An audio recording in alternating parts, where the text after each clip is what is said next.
En 1982, Martin Gärtner publie Gotcha, un recueil de paradoxes mathématiques allant des antiques paradoxes de Zénon jusqu'à celui de l'autel de Hilbert. Parmi eux figure le paradoxe de la corde élastique, une variante du paradoxe de Achille et de la tortue, dont la solution est particulièrement contre-intuitive. Ce problème met en scène un vaillant escargot, une corde considérablement élastique et un géant facétieux. Ce qui tombe bien, c'est que j'ai justement 2 minutes pour en parler. Cette histoire met en scène Léo, un escargot particulièrement obstiné qui voue sa vie à atteindre l'extrémité d'une corde sur laquelle il progresse. Cette corde mesure 100 mètres et Léo avance à la vitesse de 1 mètre par heure. Si rien ne s'opposait à lui, il lui faudrait donc 100 heures, soit un peu plus de 4 jours, pour arriver à son but. Ce qu'il ne sait pas encore, c'est qu'au début de chaque heure, un géant infatigable viendra tirer sur cette corde, qui se trouve en fait être un élastique infiniment extensible. À chaque fois, la corde sera étendue de 100 mètres, et ce de façon homogène. Cela signifie que lorsque le géant tire sur la corde, la distance qu'il restera à parcourir pour Léo augmentera, mais aussi la distance déjà parcourue. Seul le pourcentage de progression de Léo restera le même. Notre courageux escargot est-il condamné à errer sur cette corde pour l'éternité, ou bien pourra-t-il accomplir sa mission et, si oui, après combien d'heures atteindrait-il enfin son but? Pour répondre à la question, le mieux est d'observer heure après heure le périple de notre gastéropode. Au début de la première heure, l'escargot est dans les starting blocks et la corde mesure 100 mètres. À l'issue de cette première heure, il aura parcouru 1 mètre, ce qui représente 1% du trajet total. Puis, le géant tire sur la corde, qui passe alors à 200 mètres. Puisque la déformation est homogène et que la corde a ici doublé en taille, chaque distance est doublée. La distance qui sépare l'escargot de son point de départ est donc maintenant de 2 mètres. La proportion de trajet parcouru n'a quant à elle pas changé, elle est toujours de exactement 1%. Durant la deuxième heure, l'escargot parcourt à nouveau 1 mètre supplémentaire. Il aura donc parcouru en tout 3 mètres sur un total de 200, ce qui représente maintenant 1,5% du trajet. À nouveau, les géants tirent sur la corde qui passe de 200 à 300 mètres. La proportion de trajet parcouru par l'escargot reste constante, ce sont donc maintenant 4,5 mètres qui séparent Léo du point de départ. Durant la troisième heure, l'escargot avance de 1 mètre supplémentaire, soit 5,5 mètres en tout, puisque la corde mesure 300 mètres, cela représente 1,83%. Regardons un peu plus précisément la proportion de trajet parcouru par l'escargot à chaque étape. La première heure, la corde mesure 100 mètres. En avançant de 1 mètre, Léo a donc progressé de 1%. La deuxième heure, la corde mesure 200 mètres.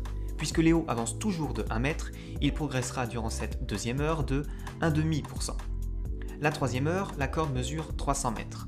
En avançant de 1 mètre, il progressera donc de 1/3% de trajet en plus.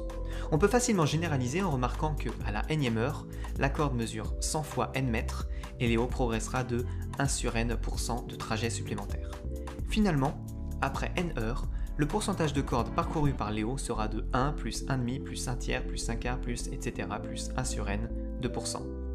Cette somme 1 plus 1,5 plus 1/3 etc. porte le nom de série harmonique, et la question est donc de savoir si elle finira par dépasser le seuil des 100%.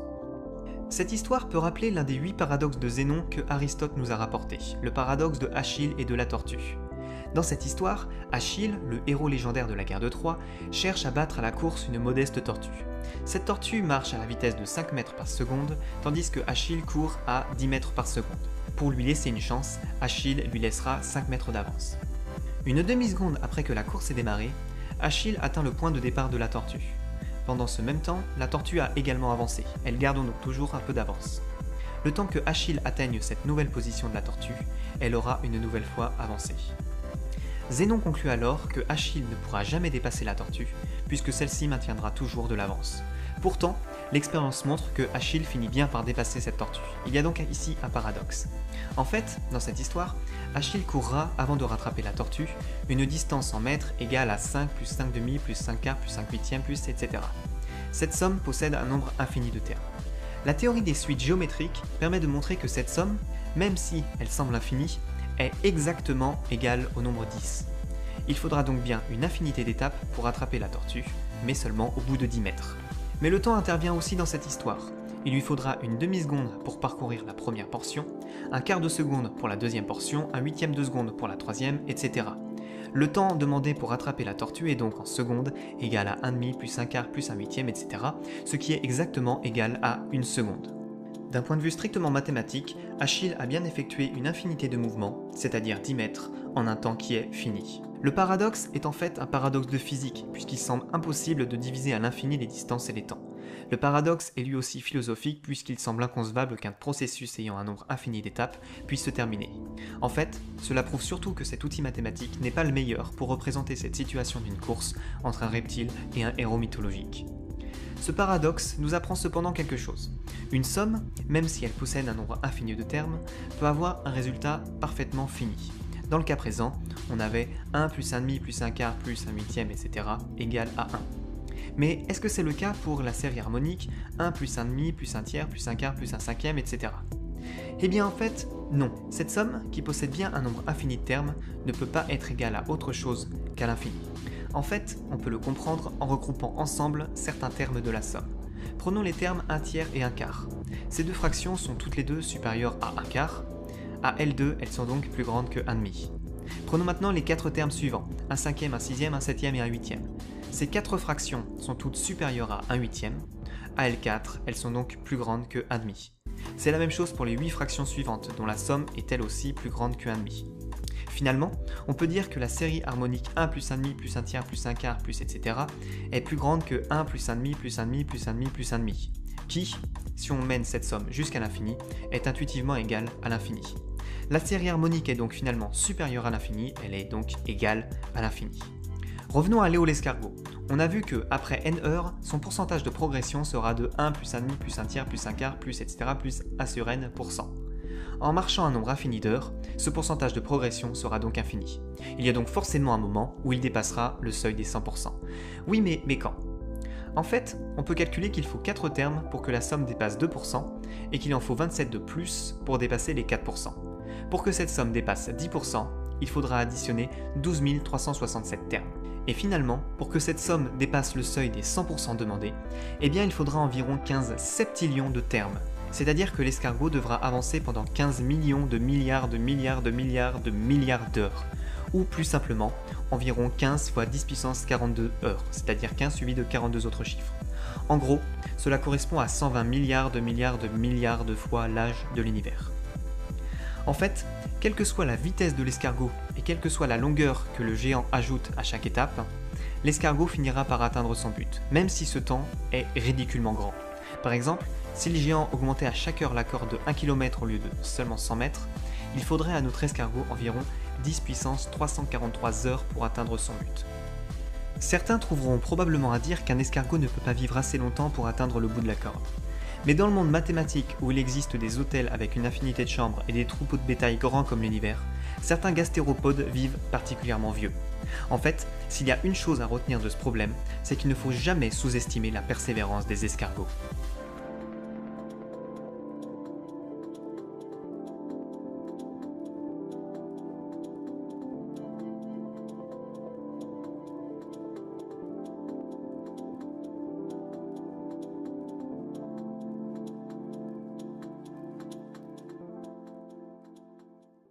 En 1982, Martin Gärtner publie Gotcha, un recueil de paradoxes mathématiques allant des antiques paradoxes de Zénon jusqu'à celui de l'hôtel de Hilbert. Parmi eux figure le paradoxe de la corde élastique, une variante du paradoxe de Achille et de la tortue, dont la solution est particulièrement contre-intuitive. Ce problème met en scène un vaillant escargot, une corde considérablement élastique et un géant facétieux. Ce qui tombe bien, c'est que j'ai justement 2 minutes pour en parler. Cette histoire met en scène Léo, un escargot particulièrement obstiné qui voue sa vie à atteindre l'extrémité d'une corde sur laquelle il progresse. Cette corde mesure 100 mètres et Léo avance à la vitesse de 1 mètre par heure. Si rien ne s'opposait à lui, il lui faudrait donc 100 heures, soit un peu plus de 4 jours, pour arriver à son but. Ce qu'il ne sait pas encore, c'est qu'au début de chaque heure, un géant infatigable viendra tirer sur cette corde, qui se trouve en fait être un élastique infiniment extensible. À chaque fois, la corde sera étendue de 100 mètres, et ce de façon homogène. Cela signifie que lorsque le géant tire sur la corde, la distance qu'il restera à parcourir pour Léo augmentera, mais aussi la distance déjà parcourue. Seul le pourcentage de progression de Léo restera le même. Notre courageux escargot est-il condamné à errer sur cette corde pour l'aider ? Achille lui laissera 5 mètres d'avance. Une demi-seconde après que la course ait démarré, Achille atteint le point de départ de la tortue. Pendant ce même temps, la tortue a également avancé, elle garde donc toujours un peu d'avance. Le temps que Achille atteigne cette nouvelle position de la tortue, elle aura une nouvelle fois avancé. Zénon conclut alors que Achille ne pourra jamais dépasser la tortue, puisque celle-ci maintiendra toujours de l'avance. Pourtant, l'expérience montre que Achille finit bien par dépasser cette tortue. Il y a donc ici un paradoxe. En fait, dans cette histoire, Achille courra, avant de rattraper la tortue, une distance en mètres égale à 5 plus 5 demi plus 5 quarts plus 5 huitièmes plus etc. Cette somme possède un nombre infini de termes. La théorie des suites géométriques permet de montrer que cette somme, même si elle semble infinie, est exactement égale au nombre 10. Il faudra donc bien une infinité d'étapes pour attraper la tortue, mais seulement au bout de 10 mètres. Mais le temps intervient aussi dans cette histoire. Il lui faudra une demi-seconde pour parcourir la première portion, un quart de seconde pour la deuxième portion, un huitième de seconde pour la troisième, etc. Le temps demandé pour attraper la tortue est donc en secondes égal à 1,5 plus un quart plus un huitième, etc. ce qui est exactement égal à une seconde. D'un point de vue strictement mathématique, éternité, ou bien pourra-t-il accomplir sa mission et, si oui, après combien d'heures atteindrait-il enfin son but? Pour répondre à la question, le mieux est d'observer heure après heure le périple de notre gastéropode. Au début de la première heure, l'escargot est dans les starting blocks et la corde mesure 100 mètres. À l'issue de cette première heure, il aura parcouru 1 mètre, ce qui représente 1% du trajet total. Puis, le géant tire sur la corde, qui passe alors à 200 mètres. Puisque la déformation est homogène et que la corde a ici doublé en taille, chaque distance est doublée. La distance qui sépare l'escargot de son point de départ est donc maintenant de 2 mètres. La proportion de trajet parcouru n'a quant à elle pas changé, elle est toujours de exactement 1%. Durant la deuxième heure, l'escargot parcourt à nouveau 1 mètre supplémentaire. Il aura donc parcouru en tout 3 mètres sur un total de 200, ce qui représente maintenant 1,5% du trajet. À nouveau, les géants tirent sur la corde qui passe de 200 à 300 mètres. La proportion de trajet parcouru par l'escargot reste constante, ce sont donc maintenant 4,5 mètres qui séparent Léo du point de départ. Durant la troisième heure, l'escargot avance de 1 mètre supplémentaire, soit 5,5 mètres en tout, puisque la corde mesure 300 mètres, cela représente 1,83%. Regardons un peu plus précisément la proportion de trajet parcouru par l'escargot à chaque étape. La première heure, la corde mesure 100 mètres. En avançant de 1 mètre, Léo a donc progressé de 1%. La deuxième heure, la corde mesure 200 mètres.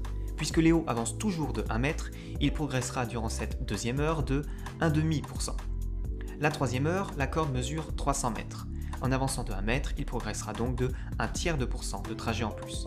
On peut facilement généraliser en remarquant que, à la nème heure, la corde mesure 100 fois n mètres et Léo progressera de 1 sur n% de trajet supplémentaire. Finalement, après n heures, le pourcentage de corde parcouru par Léo sera de 1 plus 1,5 plus 1 tiers plus 1 quart plus etc. plus 1 sur n de pourcent. Cette somme 1 plus 1,5 plus 1 tiers etc. porte le nom de série harmonique, et la question est donc de savoir si elle finira par dépasser le seuil des 100%. Cette histoire peut rappeler l'un des 8 paradoxes de Zénon que Aristote nous a rapporté, le paradoxe de Achille et de la tortue. Dans cette histoire, Achille, le héros légendaire de la guerre de Troie, cherche à battre à la course une modeste tortue. Cette tortue marche à la vitesse de 5 mètres par seconde, tandis que Achille court à 10 mètres par seconde.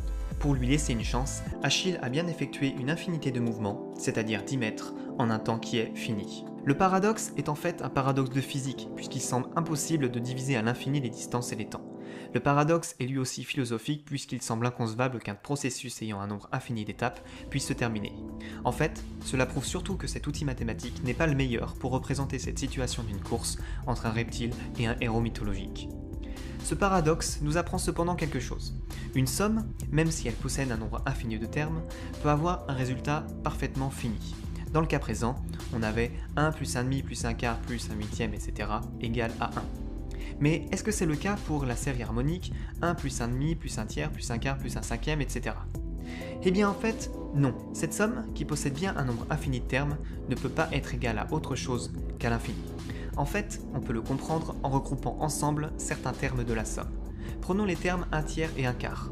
Ces deux fractions sont toutes les deux supérieures à 1 quart.